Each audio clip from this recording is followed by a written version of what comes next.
ওং নমঃ ভগবতে বাসুদেবায়। শ্রীমদ্ ভগবদ গীতা চতুর্থ অধ্যায় জ্ঞানযোগ। হরে কৃষ্ণ। আজ আমরা জ্ঞানযোগের 29 নম্বর শ্লোকটি শুনব। अपने युभति प्राणं प्राणेहुपानं तथा परे प्राणापानो गतिरुद्धा प्राणायाम परायणः अपरे नियताहारा प्राणान् प्राणेषु जुह्वति। অনুবাদ। এখানে কৃষ্ণ বলছেন, আর যারা প্রাণায়াম চর্চায় আগ্রহী তারা অপান বায়ুকে প্রাণবায়ুতে এবং প্রাণবায়ুকে অপান বায়ুতে আহুতি দিয়ে অবশেষে প্রাণ ও অপান বায়ুর গতিরোধ করে সমাধিস্থ হন। কেউ আবার আহার সংযম করে প্রাণবায়ুকে প্রাণবায়ুতেই আহুতি দেন। তাৎপর্য: প্রাণায়াম কাকে বলে? প্রাণায়াম হচ্ছে যোগের একটি পদ্ধতি যাতে নিঃশ্বাস প্রশ্বাস নিয়ন্ত্রণ করে করা হয়। প্রাথমিক স্তরে হঠযোগে বিভিন্ন প্রকার আসন প্রণালী অভ্যাস করার মাধ্যমে এই প্রাণায়ামের অনুশীলন করা হয়। এই বিধানগুলি ছিল ইন্দ্রিয়গুলিকে দমন করে পারমার্থিক উন্নতি সাধন যাতে করা যায়। এই সমস্ত ক্রিয়া অনুশীলন করে দেহস্থিত বায়ুকে নিয়ন্ত্রণ করে বিপরীত দিকে চালিত করা হয়।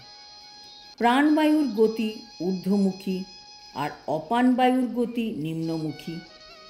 প্রাণায়াম অনুশীলন করে যোগী কী করে? এই বায়ু দুটিকে বিপরীত মুখে চালিত করে। যেটা ঊর্ধ্বমুখী তাকে নিম্নমুখী নিয়ে যাওয়ার চেষ্টা করে এবং যেটা নিম্নমুখী তাকে উপরের দিকে নিয়ে যাওয়ার চেষ্টা করে। তাদের বিপরীত মুখে চালিত করে এবং তাদের বেগকে দমন করেন এবং পূরকের মাধ্যমে তাদের ব্যালেন্স করেন।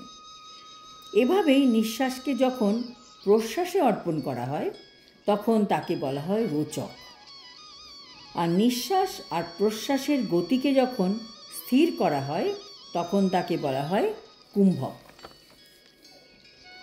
প্রত্যেকটি মানুষ কতবার নিঃশ্বাস নেবে সেটা নিশ্চিত থাকে আগে থেকে।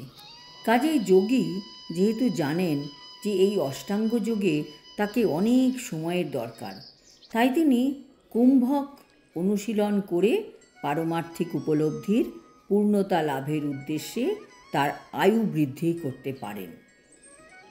তিনি যেহেতু প্রবুদ্ধ যোগী, কাজেই তিনি এক জন্মেই পারমার্থিক উপলব্ধির চরম পূর্ণতা লাভ করতে চান। পরবর্তী জীবনের জন্য প্রতীক্ষা করতে তিনি চান না। কুম্ভক যোগ সাধনার মাধ্যমে যোগীরা বহু বছর আয়ু বৃদ্ধি করে নিতে পারেন। কিন্তু দেখা যাচ্ছে এ সবই তারা করে ইন্দ্রিয় কন্ট্রোল করার জন্য। কিন্তু যারা ভক্তি যোগে নিত্যযুক্ত কৃষ্ণ ভক্ত তারা অপ্রাকৃত ভগবৎ প্রেমে মগ্ন থাকার ফলে অনায়াসে তার ইন্দ্রিয়গুলিকে দমন করতে পারেন।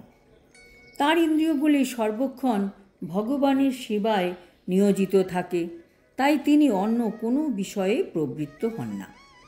সুতরাং জীবনের শেষে তিনি অনায়াসে ভগবান শ্রীকৃষ্ণের চিন্ময় স্তরে প্রবেশ করেন। তার আর যোগক্রিয়ার মাধ্যমে আয়ুবর্ধিত করে এই জড়জগতে বাস করার কোনোই প্রয়োজন থাকে না। তিনি তো অচিরেই চিন্ময় স্তরে উন্নীত হন।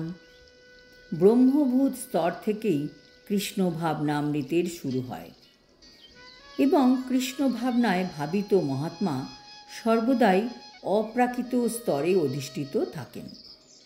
এই স্তর থেকে তিনি কখনোই পতিত হন না এবং অন্তকালে তিনি ভগবানের চিন্ময় ধামে নিত্যলীলায় প্রবিষ্ট হন। যেহেতু তিনি কৃষ্ণ প্রসাদ গ্রহণ করেন তাই তিনি সর্বদাই অল্পহারী হন। অল্প আহারের ফলে তার ইন্দ্রিয়গুলিও সর্বদাই সংযত থাকে, আর এই ইন্দ্রিয়গুলিকে সংযত না করতে পারলে কোনো মতেই জড় জগতের বন্ধন থেকে মুক্ত হওয়া সম্ভব নয়। আজ এই পর্যন্ত। আগামী শ্লোকে কৃষ্ণ বলবেন এই সব যজ্ঞের ফলে যজ্ঞের অনুষ্ঠাতাদের কী লাভ হয়। হরি ওম তৎসৎ। হরে কৃষ্ণ।